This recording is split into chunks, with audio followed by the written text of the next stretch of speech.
By the way, Santa Clara is an hour away from San Francisco. Can I just put that out there? They need to change their name. Can we stop? Can we stop about this? It's like the Dallas Cowboys argument. They play in Irving. Like, I get it.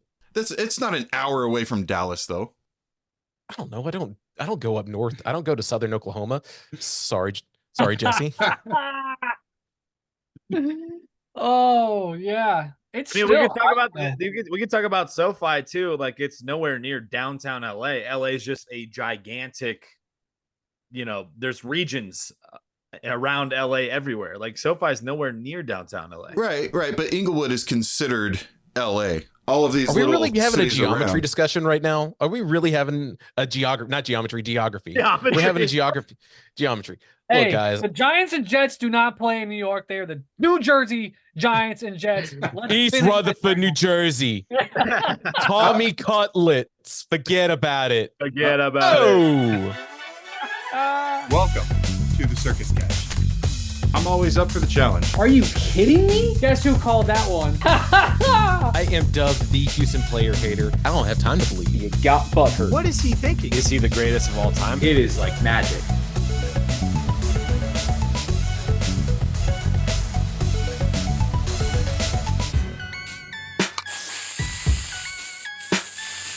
Breaking news on the Circus Catch. Austin, first to report for us anyways. Adrian Griffin has been dismissed by the Milwaukee Bucks, a team that is currently, 30-13? Second in the immediate reaction. I don't understand. He's a first-year head coach. They're second in the East in the standings. That's got to be my first thoughts. Or that's got to be something internally, or something happened inside the organization. That's just, obviously we don't know anything, and I'm not going to assume anything, but that's just what goes through my brain, because when you're second in the East, it's not like they're like in the bottom of the East, with some of these big time stars.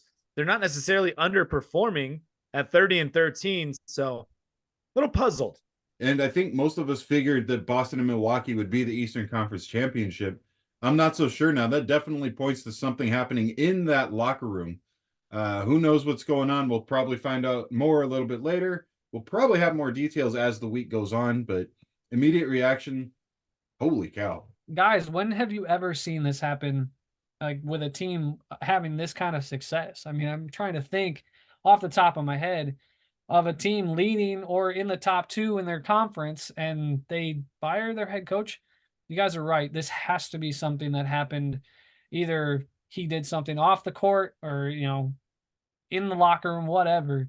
But that's just unheard of. I'm not so sure that Milwaukee is going to be a contender going forward if that's the case, and there's that much lack of cohesion in the locker room. We'll see. I think Boston was already the team to beat, and it's not like Dame and Giannis are going to lose their talent all of a sudden, but it's going to be a little bit more difficult going forward. It's going to create some turmoil. I think it's going to distract these guys from what needs to happen on the court. Because now you're going to be fielding questions in the press conference that aren't even going to be pertaining to the actual action on the court. It's going to be, hey, so this happened with your head coach. Like, what's going on? That's going to be that massively distracting. All right, guys, really quick. After, the anniversary of Kobe's 81-point game, one of the best commercials with him and Jalen Rose when he's in retirement, orders that martini and says, I'll take 81 olives. It's just a joke between him and I, Jalen Rose. But what a performance we had in the NBA last night. Joel Embiid, 70-piece McNugget from Joel Embiid in the Philadelphia 76ers. Not to mention him. That was the best performance of the night. But Karl Anthony Towns, a 62-point performance in a loss, which might be one of the worst losses in a 62-point performance in history. It was just a historic night in the NBA. We had top scorers all around the league. And then we saw a head coach kind of firing off on his own team. But Jordan, first, Joel Embiid, the man could not be stopped. 70-piece. What'd you think? Yeah, just no answer for him from the Spurs, although the Spurs did keep it a competitive game. Joel Embiid, career night. Congrats to him. I was going to ask you real quick about that one. With the other side of things, with the Minnesota game, do you think that it was bad coaching or good coaching that he laid into his team? Do you think it's going to get the troops rallied, or do you think that there's some division in that locker room? I don't think there's division. I think he was right in saying his team was young. I don't think it was right for him to call them immature on like out into the media, right? That's something that you can handle at practice the next day or something you can handle internally. You don't need to call out your team and say that they're immature. Did they play really bad defense in the fourth quarter? Yeah, of course they did. They gave up 38 points. I mean, that is insane for a quarter. Yeah, we see it a lot maybe in the NBA these days, but that's still a lot in one quarter.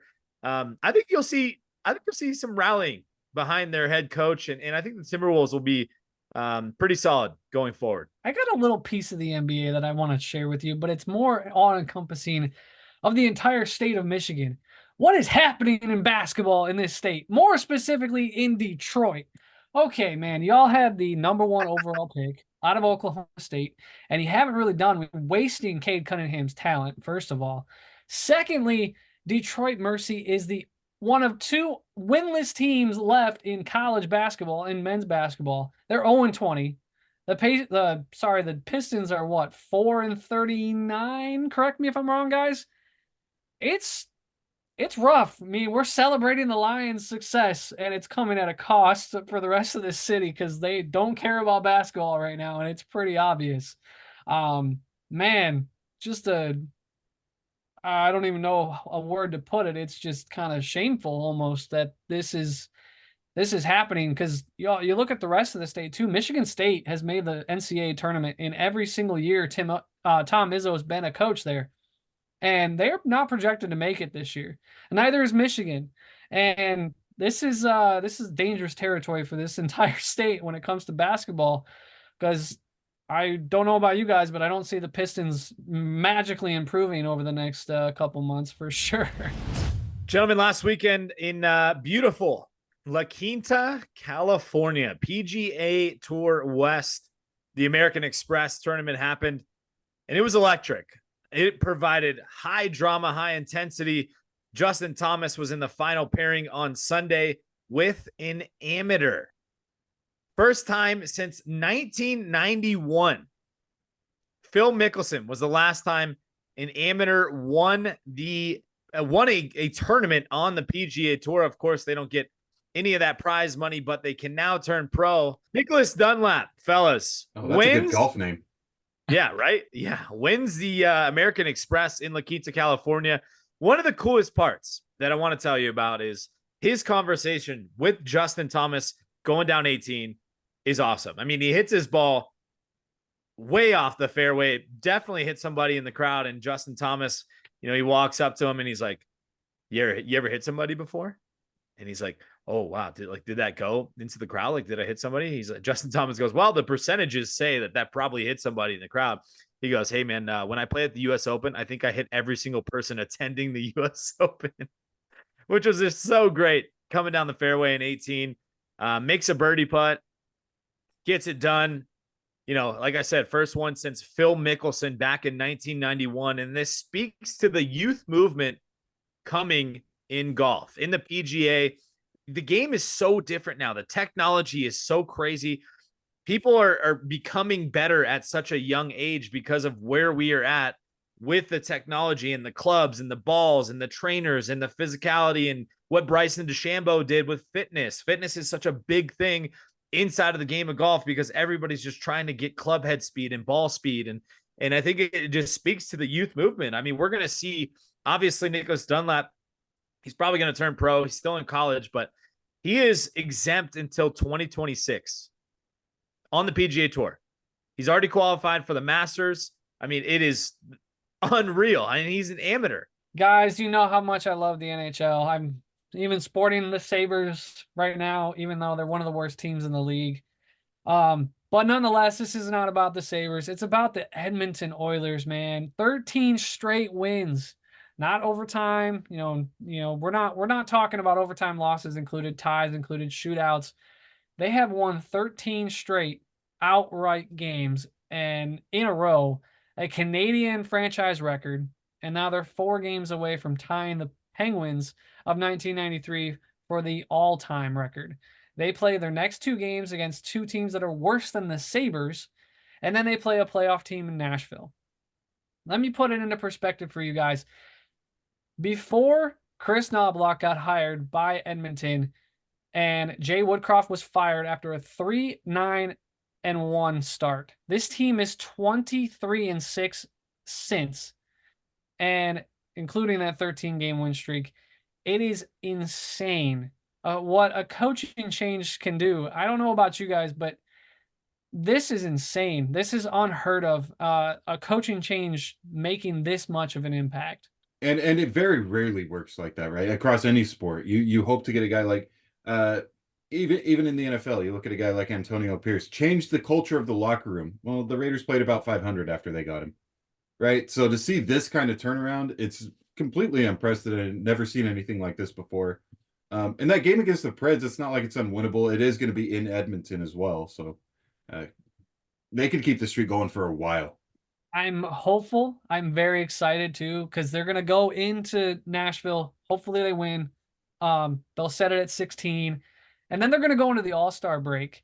And that first game outside of the All-Star break, gentlemen, in Las Vegas against the defending Stanley Cup champions to tie the all-time record. That would be such a moment, and I'm so excited for it. I really want it to happen.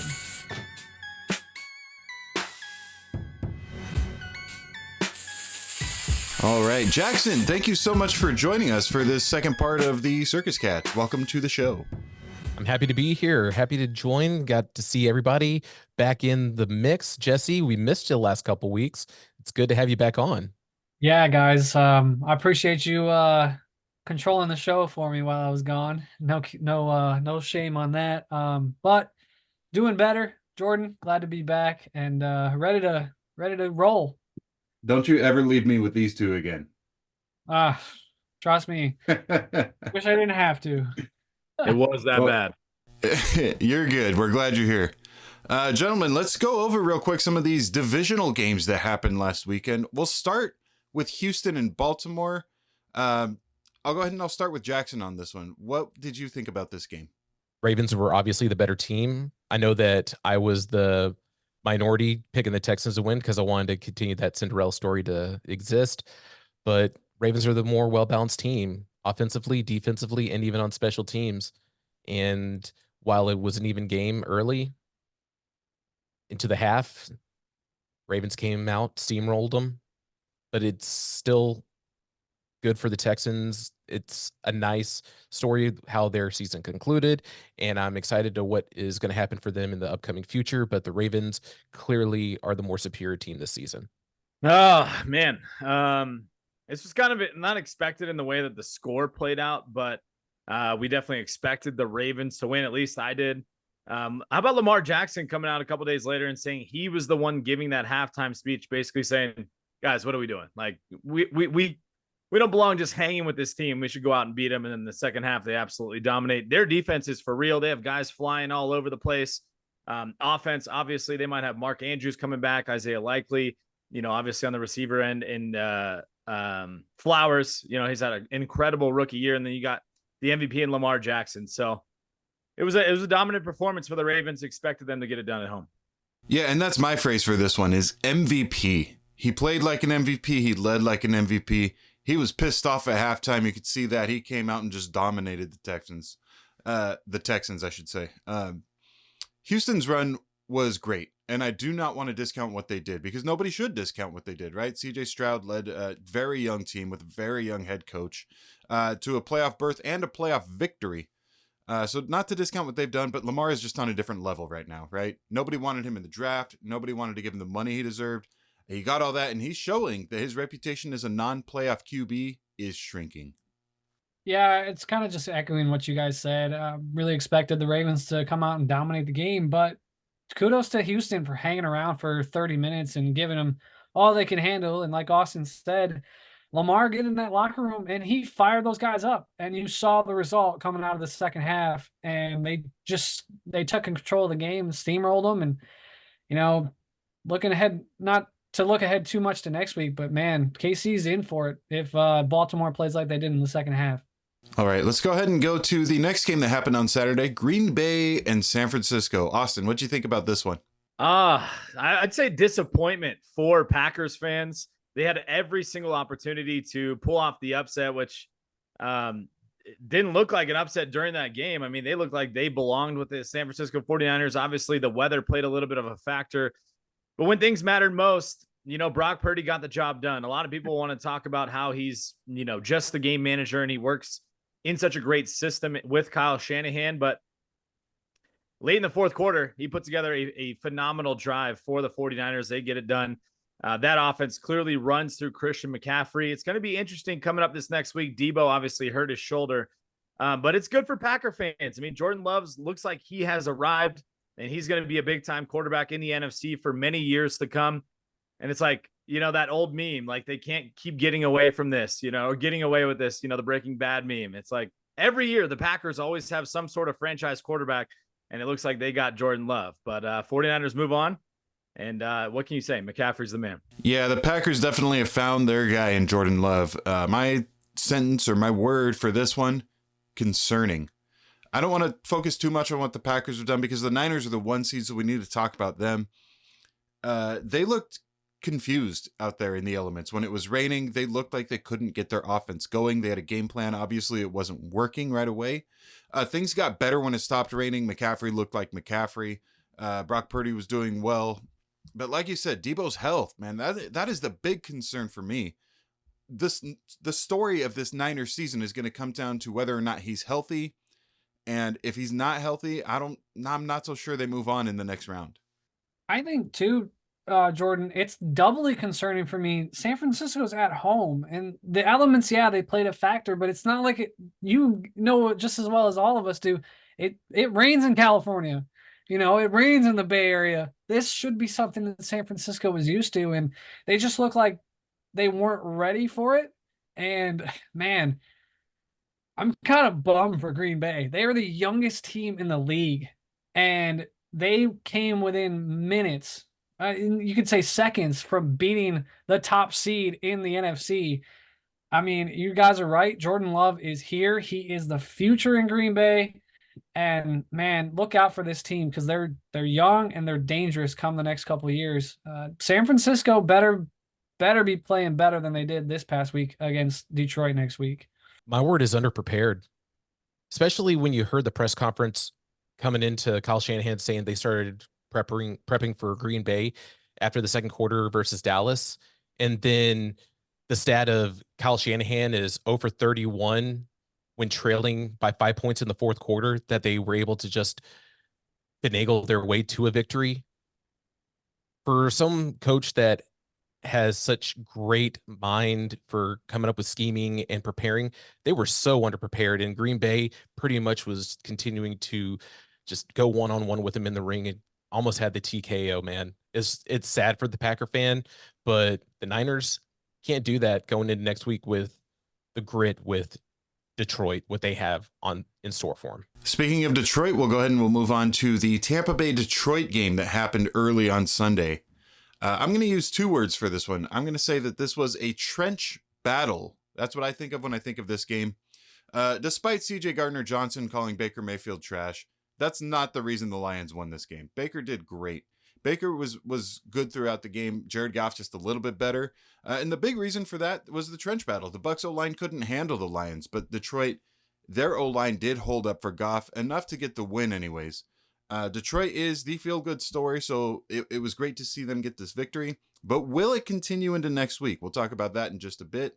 Jesse, what did you think about this one? So I think you're right, Jordan. My word for this one was tough. It was a very hard-fought defensive battle throughout. The offenses really came alive in the fourth quarter, like we were talking about this weekend. But it was a tough, hard-nosed game. Kudos for that Tampa Bay front for trying to hang in there. The Detroit offensive line was just a little bit better in the trenches. But man, what a story for Detroit. I can't say it enough about how awesome this is for Detroit, the city, and just for the NFL in general. We have new blood in the conference championships, and it's awesome to see. My phrase is going to be "Don't stop believing." The Lions, they are like you said, Jesse, they're the great story of the season, and they're continuing to ride this momentum into the conference championship, which just think about the city of Detroit in general, getting 2 back-to-back playoff wins for the Lions, and they're just continuing to celebrate because they haven't had anything to celebrate for over 30 plus years. And that's one of the things that, while my analysis on the game was like yours, Jordan, the trench warfare, it's just, I'm going to continue to ride with the Lions like I was talking about last season, where they're going to be one of those teams that's going to sneak up on us. And they continue to just take that momentum into this season. My word is like hyphenated. I'm going with youth movement. I mean, the last time that Detroit was in an NFC championship game was 32 years ago. Jared Goff, Aiden Hutchinson, Amon-Ra St. Brown, Sam Laporta. These guys weren't even born yet. I mean, they have so many young stars on this football team. It went exactly how I thought it was going to be. Mind those people that didn't like my take from last week. I almost got the score exactly correct. I missed it off of 2 kicks, a field goal and an extra point. Otherwise, this one would have been 34-24. Defensive battle. Baker Mayfield struggled with the defensive line of the Detroit Lions. 4 sacks for them. And in the biggest moment, they get a turnover. First ever interception for that linebacker. Just amazing stuff for the Detroit Lions. And I'm looking forward to see what they do with the number 1 seed next week. Last game of last weekend, Kansas City at Buffalo. Jesse, we'll let you lead on this one. Oh, it's hard to pick a word for this game. It's disappointing, I think, is the best way to put it. The two, like Jim Nantz said Saturday night or Sunday night, the 2 most infamous words in Buffalo Bills history: wide right. You know, you immediately thought of Scott Norwood missing that kick with seconds left against the Giants in the Super Bowl. And, you know, I feel gut-wrenched for Tyler Bass. I really do. He was visibly emotional on the sidelines, and you just could feel that frustration, that disappointment. He let this team down. But realistically, I think this team, it came down to us not being able to stop Patrick Mahomes when it mattered most. We got lucky with the turnover right there through the back of the end zone, a touchback. Otherwise, KC goes up by 2 scores, and I think at that point the game is over. So, you know, disappointing is kind of the best way I can put it. It's a heartbreaker, really. Prime time. Anytime that these 2 quarterbacks are going head to head, it's a primetime matchup. They've always been this close, and while it was gut-wrenching at the end, Jesse, I agree. It's must-see TV whenever you see Josh Allen versus Patrick Mahomes. And while in the postseason, Chiefs have the number of the Bills, I have a lot of things that I would want to say about Josh Allen, but I know we have other games to cover. I just think that he plays hero ball a little too much.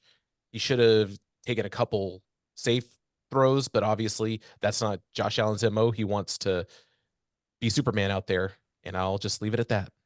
I know Jesse already said this, but my words were going to be hyphenated. Wide right. That was going to be my word for this game. I mean, it's just infamous. Bills Mafia is used to this, especially over the last 6 years, or now like 4 or 5 years. This was game 7 between the Chiefs and the Bills, and it goes to Patrick Mahomes once again. I mean, you just can't bet against that guy. And you really feel for Bills Mafia, because they got to feel like, are we ever going to beat the Chiefs? I mean, you can't look at Josh Allen's performance and say that he was even remotely the cause of them losing that football game. It's 100% their defense. He played phenomenal. And for all the people giving all the grief to Tyler Bass, that is just so unacceptable, so ridiculous. A guy who's been so strong for them. Do not like that at all. But Patrick Mahomes, what can you say? Everybody said, oh, can he get it done on the road? Well, there he goes. What can't he do? I mean, never bet against 15. He clearly is well above all these quarterbacks. He is the best quarterback in the NFL. Yeah, I agree. The hate for Tyler Bass is not representative of what Bills Mafia is. It's just a select few that have chosen to take a disgusting route. And we know the Bills Mafia is not behind them at all. On this one, again, I had to do 2 words. This one, I chose to pick the words legacy game. Legacy for both teams. It improves the Chiefs' legacy, obviously, as getting it done in the big-time games, and it shows that for Mahomes, he can get these games won on the road. He had yet to do it other than Super Bowls, which don't really count as road games technically, but he proved that he can win on the road against a very, very tough Buffalo Bills team. And on the other side of that, Josh Allen has yet to prove that he can beat Patrick Mahomes in the playoffs. Josh Allen played really, really good. To Jackson's point, I do think he plays hero ball just a little bit too much, but I mean, when it works great.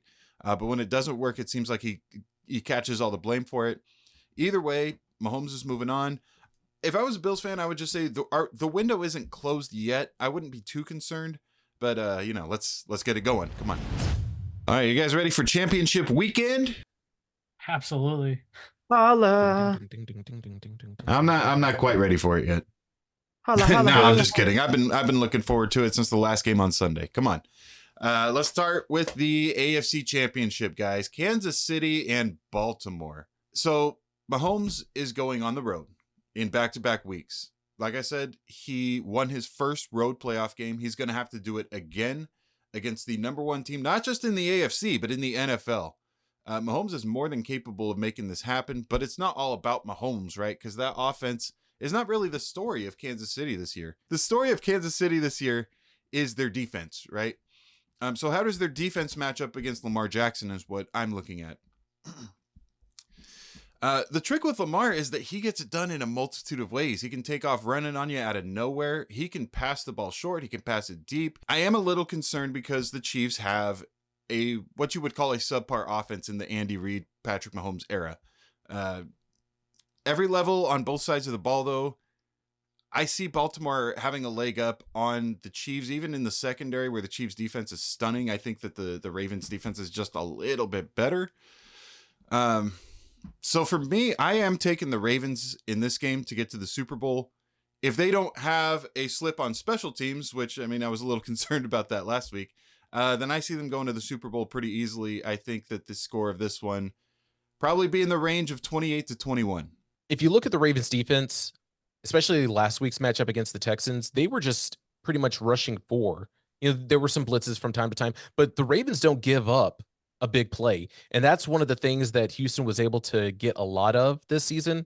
You don't see these bootlegs and you're just throwing downfield to Tank Dell or Nico Collins, Schultz. It's just the Ravens are not going to let you beat them deep. And that's what's probably going to have to happen with the Kansas City Chiefs. If they're just going to be just grinding against this defense this upcoming Sunday. It's going to be most likely a closer game. Maybe it's going to be down to a field goal and Justin Tucker wins it. So I will say 31-28 Ravens. I guess I might be in the minority here, guys.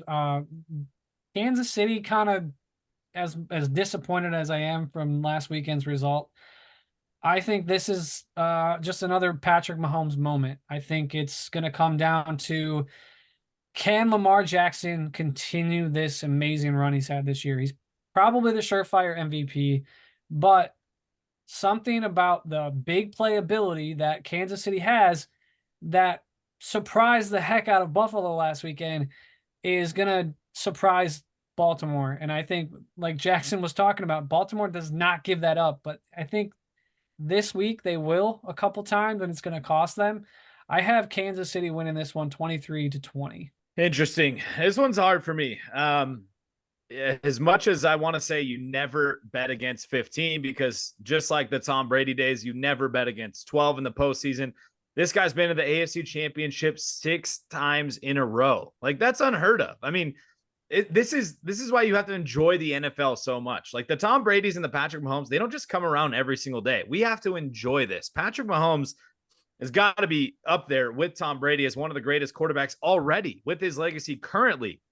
I don't want to bet on him. They are going on the road, but I'm sticking with the MVP, Lamar Jackson. I think this man is on a mission this year. They have a phenomenal defense that can look at that game with the Bills and the Chiefs and be like, look, we got to guard Travis Kelce, and who else is going to step up in that wide receiver core for Kansas City? We saw the performance that McCole Hardman had last game against the Bills, and it was not a good one. So if they shut down Travis Kelce and not allow him to get open in those corner routes, or in maybe when they're running trips and they're running misdirections and crosses and things like that, I think the Ravens get this one done at home. Their home crowd, not many people talk about it, but it is really loud there in Baltimore. Ravens get it done close. I agree with Jackson. I was actually going to say the same thing. Justin Tucker gets a close field goal, wins the game 27-24 Ravens. Jesse, the lone wolf on this one. Interesting fact. I don't know if you guys heard this. The last time an AFC championship was in the city of Baltimore was over 50 years ago when the Baltimore Colts hosted it in 1971. Let's go ahead and take this to the National Football Conference, the other side of this. Why don't we just go reverse order of how we just did it, Austin? How do you feel about Detroit at San Francisco? Well, at Santa Clara, but... Yeah, San Fran, Santa Clara, wherever they play, Detroit's got something coming for these 49ers. I like Detroit. Jared Goff, Gibbs, Montgomery, Amon-Ra, St. Brown, Sam Laporta, all of them. I believe in them. The defensive line, I've been talking about it all postseason long. Aiden Hutchinson, they do a great job at getting pressure on these quarterbacks. I think Brock Purdy's going to struggle against that defensive line a little bit, especially late in the game. Lions get the big-time win in Santa Clara, heading to the Super Bowl. We're going to see more tears from those Lions fans. 31-27. Detroit gets a victory in San Fran. I am in the same boat as Austin, guys. I think Detroit, this is just a story. Like we talked about, this is a phenomenal run. It's not even really a Cinderella run, really. This team is so good. They are a team that is capable of winning a Super Bowl. They are a team that's capable of beating a lackluster-looking San Francisco team in their own place, too. I talked about it before. I don't know why the weather affected San Francisco so much this past weekend. Green Bay looked like they were able to contend with the weather, and they're used to playing in the snow and rather the rain. So, to me, that front seven of Detroit and the weapons that they have on offense, like Austin talked about, Jared Goff is going to get this team to a Super Bowl, and they will be playing in Vegas 27-14. I have Detroit winning this one comfortably. This is hard. This is very hard because I want to continue to ride with the Detroit Lions, but something about San Francisco being more prepared for this week. I'm just kidding. I'm going with the Detroit Lions. What are you talking about? What are you talking about? They have grit, man. Dan Campbell, he's got these guys believing. If you go back and watch Hard Knocks, whenever he's like, I just want you to believe in me. I know what I need to do to get you guys to be on this level. And I'm paraphrasing what he's saying, but just you see and you hear the passion that this coach has for his players. He wants to be out there in the trenches. He wants to be fighting with them. He can't because he's on the sideline. But oh my God, he's got these guys believing, and they're going to be ready for this matchup going into Santa Clara, San Francisco, West Coast, whatever you want to say. I'm going to say 21-24, Detroit. You had me in the first half, not going to lie. I really thought you were going to take San Francisco on that one. I really want to, but I'm sticking with Detroit. Dan Gamble is what is his name now. It's Dan Gamble. So this is probably one of the hardest games for me to call because I feel so split, like on the fence on this one, because I could see a lot of stuff going either way. Goff and the Lions are hot, right? They really are. They've been on fire the last part of the season and also into the playoffs, beating both the Rams and the Buccaneers, who are not bad teams by any means. Purdy and the Niners, they are at home, and the game is outdoors. It is not going to be raining. It is supposed to be in the low 70s, actually, in that game. Listen, I love Jared Goff. I've said it every single episode that we've had the playoff discussion. For years, though, I watched him struggle in the elements on the Rams. Jared Goff, if anything makes him uncomfortable, he folds. I've seen it over and over and over again. I've seen it this year with him. I saw it more when he played for my team because I was paying more attention. But we all saw it in Super Bowl 53. The elements weren't necessarily what made him struggle, but he got uncomfortable. He got out of the pocket. The Rams scored 3 points in that game. Conditions are projected to be good. There is, though, always, I don't know how much time you guys have spent in the Bay Area. There's always going to be a cool, stinging breeze in the Bay. So whether that affects the Niners, whether that affects the Lions, we'll see. I think that what this game is going to come down to, honestly, is the health of Deebo Samuel. If Deebo Samuel is ready to go, I honestly do think San Francisco is the most complete team in the league. They outmatch Detroit on pretty much every level. You guys talk about the weapons. Well, how about Sam Laporta? Well, how about Kittle? How about Gibbs? Well, how about freaking CMC, you know? How about Amon-Ra St. Brown? How about Debo and Ayuk and all these other guys that they have? not to mention a stronger front seven than Detroit has. Guys, if Debo's healthy, I am taking the home team. I'm not going to fall into this recency bias of, There's no if San Francisco had a bad game last week. Yeah, I know I have to make a call right now, so I am going with the home team, San Francisco. As much as I want to go with Detroit. San Francisco had a bad game last week. Detroit had a good game last week. Detroit should have put them away by more than 8, but it was only 8 against Tampa Bay, who's not anywhere near San Francisco. Detroit is going to have to travel. They played all their games at home. They're not going to have quite the support that they have. Niner Empire shows up. What can I say? I think Niners take this game, and we're going to go 24-20.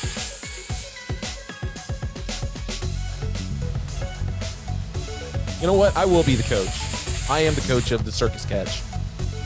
We already established All for you, Rishi coach. was the coach of the Circus Catch. Oh, that is true. Damn it. You're going to have the little C captain patch on your chest, though. I'm the assistant to the head coach.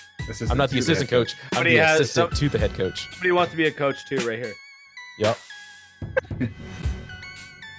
Tell him. Wait. He's It's like so faint. It's like, Yeah, it's a pop. He said he likes my picks. okay. All right, guys. Have fun. All I'll right. see y'all soon. From Oklahoma, Texas, Montana, and California, sayonara. See you guys in a couple weeks for the Super Bowl episode. Super See you Bowl. guys. Bye, y'all.